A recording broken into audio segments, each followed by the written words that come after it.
Pulp Fiction. On the way to us. Pulp Fiction only pretentious. Yeah. Again, by the way, your Forrest Gump one. Forrest Gump. Yes. For Weddings and a Funeral, Pulp Fiction, Quiz Show, and The Shawshank Redemption.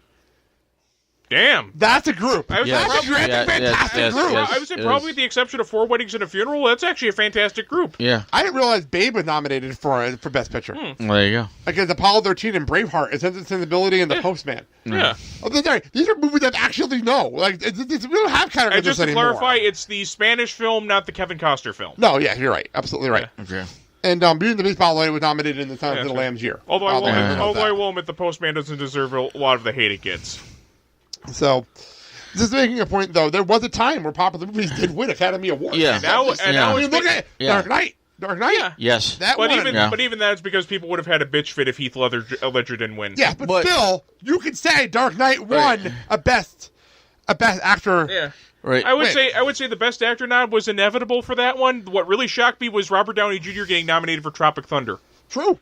A very good point. And let's be quite honest, it's actually a rather multi-layered performance. He's playing an Australian method actor playing a black soldier in Vietnam. And he basically, as he puts it, he doesn't break character until he does the DVD commentary. Wow. So are you saying he's got multiple personalities? No, it's multiple layers. Got it. Multiple layers, 2 multiple personalities. Got it. So, all right. But once again, I think the board has favoritism there. When there's a certain director or a certain picture, and I think you should basically judge it on its merit alone and not have favoritism. They have favoritism towards basically arty, pretentious, like I will say something, serious message type movies. La La Land got nominated for Best Picture, and you know what? That was not a good movie. I watched it. I was bored on it. And for me to get bored in a musical says something about how bad this movie is. Yeah. I got bored. Openly bored. Started zoning out during this movie. It was not a good movie. How that got nominated for an Oscar and The Greatest Showman does not. And it's the same fucking crew. It's the same people. The Greatest Showman is going to nominate. Well, it's not accurate and it's not arty. But my point is, it still annoys me the fact that happened that way. La La Land gets all this love, and Greatest Showman doesn't. There was a joke on the Cinema Snob you would have loved. He's covering a religious film from this guy called Estes Perkel. He's just saying, it's a great thing with the Estes Perkel movie. You never know what happens next. And then you see a little midget woman getting put up onto the podium so she can sing. And he kept cutting back to the snob who's got this look of what the fuck on his face. And when she starts singing, he cuts back to the snob. He goes, I don't know. The Greatest Showman wasn't that bad. Oh, jeez. That's that. John, I'm sorry that we got off this track. I apologize. Let's go back. Let's finish up here. Let's finish up. How we've been going long here. Let's go back over here. So back to the movie. Back to this. Yeah. Randall says you can, as Dante says, we wouldn't have been working in a fucking convenience store for our entire lives. And Randall just said you can badmouth Quick Step all you want. I loved working there. I consider it the best time of my life. That is straight up accurate for Randall. Yeah. I think that's perfect for his character, straight up. And it sounds like me talking about my airport job, where I missed working at the airport. I don't want to go back because it's different, but those 6 years of my life was amazing. Well, yeah. So that's what that feels like to me. Okay. And that's where we end our minutes. Yeah. And we'll culminate this in our next episode. Yeah. Wow, that was a little lively discussion. I'm sorry we got off the beaten path. No, don't apologize. But it happens. But the thing is and to me, I think Kevin Smith's work gets overlooked. It does. And it shouldn't be, because you got to take the movie for what it is. I think the only reason his movies get critical hate is because he has a hatred of critics. That's true. That's true. He does true. That is very accurate. That's true.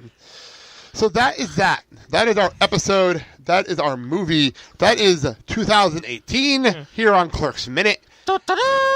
And we'll be back on the other side with more guests to continue on, because a lot of people requested this whole jail scene. So we have more guests coming out later in the week. Oh, outstanding. To bring in 2019. So, that all being said, you can find us on all the social medias at Clerks Minute.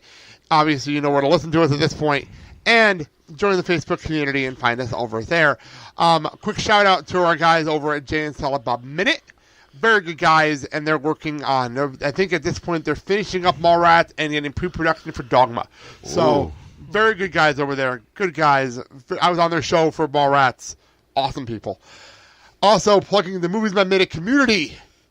A bunch of people over there as we end 2018. Those guys over at moviesbyminute.com are amazing. They're great people, great friends. I made some really good friends over there, and I just want to shout them out because they are amazing people. And not just the people that come on this show. There are a lot of people that don't come on this show that have great podcasts and just have a good time. And I have a good time with them. We're still trying to schedule MMX 2019. So if we do that, I'll plan on going out there for that. I'm definitely going to MMX 2019. And also, we're reporting the Filling the Void Podcast Network, as this is going to be the last episode of 2018 on the network. Dave, thank you so much for hosting us again this year. We'll be wrapping this up in a couple of weeks, so thank you so much for that. Thank you, boss. And that all being said, all plugs out of the way, you can hear Dad as the third voice on the Blake and Sal Show. Yep. Every Friday. And when you hear this, you can go back and hear our year-end show, which is the Friday before this. So our big year-end spectacular that we do every year that it always turns into a clusterfuck mess by the end of it all. But it's always fun. I love our year-end show. That's what we're doing every year. That's the wonderful show where you can kind of rant and rave and get everything out. It's one of my favorite shows of the year. Really. Yeah, there you go. My favorite shows of the year. So that's this past Friday, so you can go back and listen to that. Thank you, Dad, for coming on. Hey, thank you for inviting me, and I hope to do it again real soon. Thank you so much. Kyle, let's wrap this bad boy up. Alrighty. Thank you all for listening. I'm Blake. I'm Kyle. Have a good day, everybody. Oh, shit. Not again. Gotta finish. Snorting, smoking weed, doing coke, drinking beers, rolling fatties, smoking blunts. Who smokes the blunts? We smoke the blunts, rolling blunts and smoking.